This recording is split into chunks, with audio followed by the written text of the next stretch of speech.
मुकालमा पेश करने के लिए आलिया और मुशीरा हैं।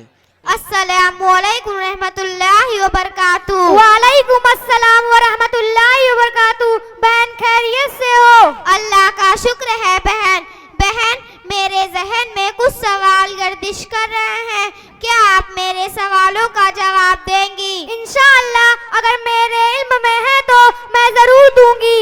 धूप से गर्म हुए पानी से वजू जायज है या नहीं? जायज है, लेकिन बेहतर नहीं है।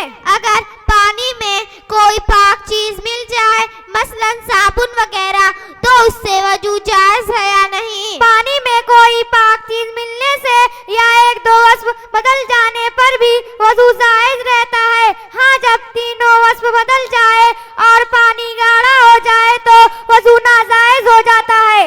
अगर कुएं में कबूतर या चिड़िया की बीट गिर जाए तो उससे क्या हुक्म है? कबूतर और चिड़िया की बीट या ऊंट बकरी भेड़ की दो चार मेंगनियों से कुआं नापाक नहीं होता। तयम्मुम किसे कहते हैं? पाक मिट्टी या किसी ऐसी चीज जो मिट्टी के हुक्म में हो, बदन को निजात हुक्मिया से पाक करने को तयम्मुम कहते हैं। तयम्मुम कब जायज है?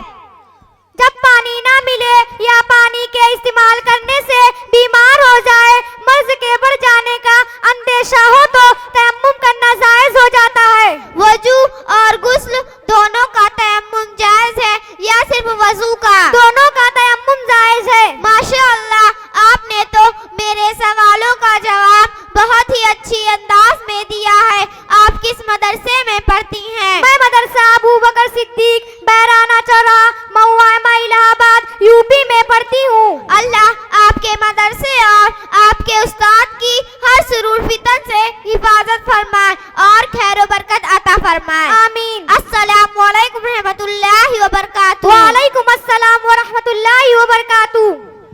माशाअल्लाह, बहुत अच्छा ही मुकालमा पेश किया। तालियों से स्वागत करें।